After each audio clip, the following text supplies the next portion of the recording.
اور پھر اس کے بعد مریض کو جب سردی شدید لگتی ہے، پھر سردی ختم ہونے کے فوری بعد گرمی لگتی ہے، اور پھر بہت زیادہ پسینہ آتا ہے، اور پسینہ آنے کے بعد یہ بخار اتر جاتا ہے۔ اسے ہم پھر 3 درجوں میں تقسیم کرتے ہیں۔ مثال کے طور پر پہلا درجہ جو ہے وہ سردی کا درجہ ہے، دوسرا درجہ جو ہے گرمی کا درجہ ہے، اور تیسرا درجہ جو ہے وہ پسینہ آنے کا درجہ ہے۔ سردی کے درجہ میں سستی، کاہلی اور اعضاء میں شدید درد ہونا، جسم کے جو رونگٹے ہیں وہ کھڑے ہو جاتے ہیں، اور شدید سردی لگتی ہے، اور تمام جسم کانپتا اور لرزتا ہے، اور یہاں تک کہ مریض کے جو دانت ہیں وہ بھی بجتے ہیں، محسوس ہوتے ہیں۔ بہت سے کپڑے پہننے سے، گرم کپڑے لینے سے، غلاف، رضائیاں وغیرہ اوڑھنے سے بھی سردی کم نہیں ہوتی۔ بعض مریضوں میں تو اتنی شدید سردی ہوتی ہے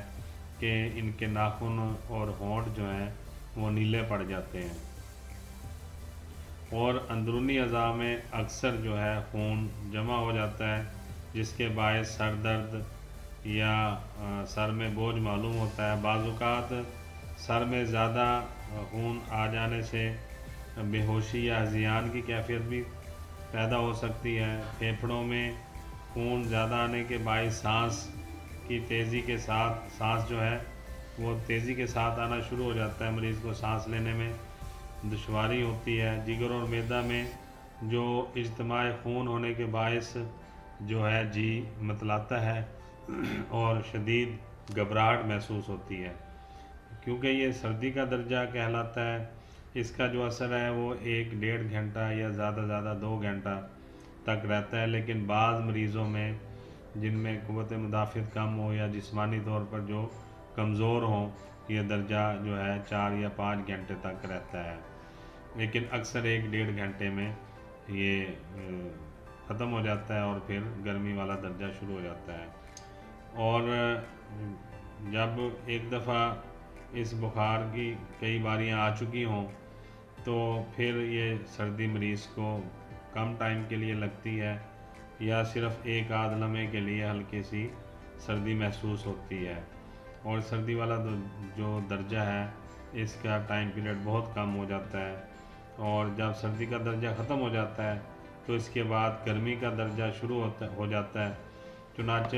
رفتہ رفتہ مریض کا تمام جو بدن ہے وہ گرم ہو جاتا ہے، یہاں تک کہ مریض مارے گرمی کے اپنے جو اوپر کپڑے اوڑھے ہوئے ہوتے ہیں ان کو اتار دیتا ہے، اور نبض جو ہے اس کی تیز ہو جاتی ہے، اور سر درد کرتا ہے، اور کن پٹی کی جو شریانیں ہیں وہ بہت زیادہ تیز محسوس ہوتی ہیں۔ منہ اور زبان خشک ہو جاتے ہیں عام طور پر، اور زبان پر ایک سفید سی تہہ جم جاتی ہے جو دیکھنے میں نظر آتی ہے۔ بعض اوقات بہت زیادہ بے چینی مریض محسوس کرتا ہے، پیشاب بہت تھوڑی مقدار میں آتا ہے اور کلرفل آتا ہے، یہ ڈارک یلو یا یلو کلر کا پیشاب آتا ہے، اور جو ٹیمپریچر ہے مریض کو 100 سے لے کر 104 یعنی 100 سے لے کر 104 تک رہتا ہے، اور بلکہ بعض اوقات اس سے بھی زیادہ ہو جاتا ہے، اور یہ حالت 2-3 گھنٹے بلکہ بعض اوقات 6 سے 10 گھنٹے 12 گھنٹوں تک بھی رہتی ہے۔ پھر اس کے بعد تیسرا درجہ شروع ہوتا ہے، یعنی پسینہ آنے والا درجہ۔ اس میں مریض کو بے حد پسینے آتے ہیں، یہاں تک کہ اس کے اپنے کپڑے گیلے ہو جاتے ہیں، اور جس بستر پر لیٹا ہوتا ہے اس بستر کی چادر اور تکیہ وغیرہ بھی پسینے کی شدت سے گیلا ہو جاتا ہے، اور پسینہ آنے کے بعد مریض کو بہت آرام محسوس ہوتا ہے، پیاس میں کمی واقع ہو جاتی ہے، اور جو نبض اس کی تیز چل رہی ہوتی ہے وہ بھی نارمل پہ آنا شروع ہو جاتی ہے، اور اسی طرح جو ہے مریض میں جو ہے بعض اوقات اتنا زیادہ پسینہ مریض کو آتا ہے، اور جو کمزور مریض ہوتے ہیں، جسمانی کیفیت جن کی ویک ہوتی ہے، وہ اتنا پسینہ آنے کے بعد کافی نڈھالی اور کمزوری محسوس کرتے ہیں، اور بعض اوقات وہ بے ہوش بھی ہو جاتے ہیں۔ اچھا، یہ میں نے آپ کو اس مرض کی کچھ علامات بھی بتائی ہیں، اور اس کے اب میں آپ کو اسباب بھی پہلے بتا چکا ہوں، کیونکہ یہ زیادہ تر مچھروں کے کاٹنے سے ہوتا ہے، اور ملیریا ایک خاص قسم کا مچھر کے کاٹنے سے ہوتا ہے، اور پھر یہ عام آدمی کو جب ملیریا کاٹتا ہے تو اس کے بعد عام مچھر بھی اگر کاٹتا ہے اور جا کے کسی دوسرے کو کاٹتا ہے تو اس سے ملیریا پھیل جاتا ہے۔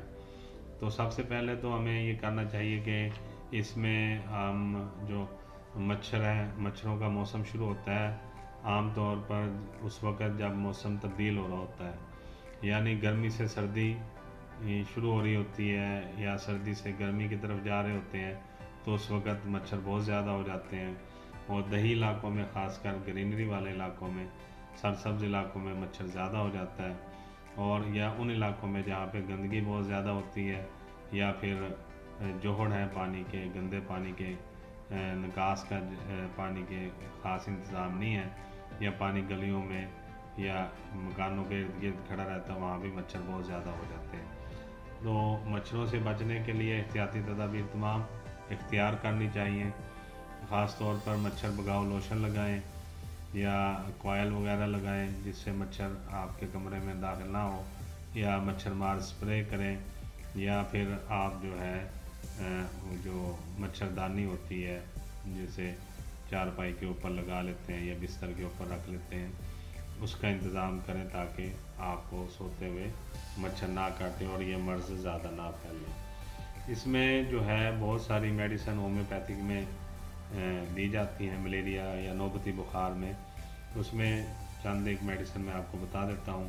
اس میں چائنا ہم دیتے ہیں، مدر ٹنچر میں بھی دے سکتے ہیں، اور اسے 30 پوٹینسی میں بھی دے سکتے ہیں، چینی نم سلف بھی دیتے ہیں، یہ کونین ہے چینی نم سلف جو ہے، نکس وامی کا بھی دیتے ہیں، اس میں آرسینیکم بھی اس مرض میں ہم دیتے ہیں مریض کو، نیٹرم میور جو ہے آرٹیکم یہ بھی ہم دیتے ہیں، اور پوپاٹوریم پرفولیٹم یہ بھی اس میں ملیریا میں استعمال ہوتی ہے۔ اسی طرح ایپیکاک، جلسیمیم اور جو ہے سلفر وغیرہ یہ اس میں ہم دیتے ہیں ملیریا ٹیمپریچر میں مریضوں کو۔ اس میں علامات کے مطابق آپ میڈیسن دے سکتے ہیں جو میں نے بتائی ہے، یا اگر آپ ایک نسخہ میں آپ کو بتا دیتا ہوں 30 پوٹینسی میں، اسے بھی آپ سن لیں، اور اگر آپ یہ دینا چاہیں تو یہ بھی نسخہ دے سکتے ہیں۔ چائنا 30 پوٹینسی میں ہے، ایپیکاک 30 پوٹینسی میں ہے، اور آرسینک 30 پوٹینسی میں، آرسینیکم یہ آرسینیکم چائنا اور ایپیکاک 30 پوٹینسی میں آپ لے کے ان تینوں کو آپس میں مکس کر لیں گے، اور صبح دوپہر شام مریض کو 10 سے 15 قطرے آپ دے سکتے ہیں۔ مریض کے جسمانی خد و خال کے مطابق یا اس کے آپ دیکھ لیں کہ اس کی صحت کیسی ہے، عمر کتنی ہے، میل ہے، فیمیل ہے، بچہ ہے، بوڑھا ہے، اسی حساب سے آپ اس کی خوراک تجویز کر سکتے ہیں، یا اپنے قریبی ڈاکٹر سے مشورہ کر کے، ہومیو ڈاکٹر سے آپ معائنہ کروا کے بھی یہ میڈیسن تجویز کروا سکتے ہیں، یا آپ مجھے فون کر کے مجھے اپنا پرابلم بتا کے میرے سے مشورہ کر کے، یا کلینک پہ آ کر آپ مشورہ کر کے میڈیسن آپ لے سکتے ہیں اور شروع کروا سکتے ہیں۔ میں دوبارہ بتا دیتا ہوں، چائنا 30 پوٹینسی میں، آرسینیکم 30 پوٹینسی میں، اور ایپیکاک 30 پوٹینسی میں،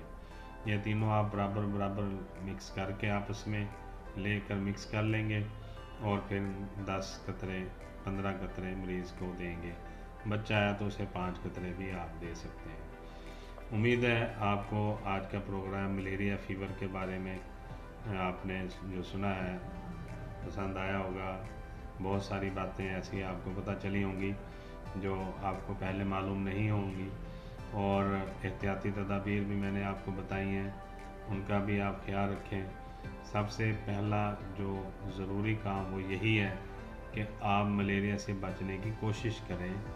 آپ جو ہے اس مچھر کو پیدا ہی نہ ہونے دیں اپنے علاقے میں یا اپنے گھر کے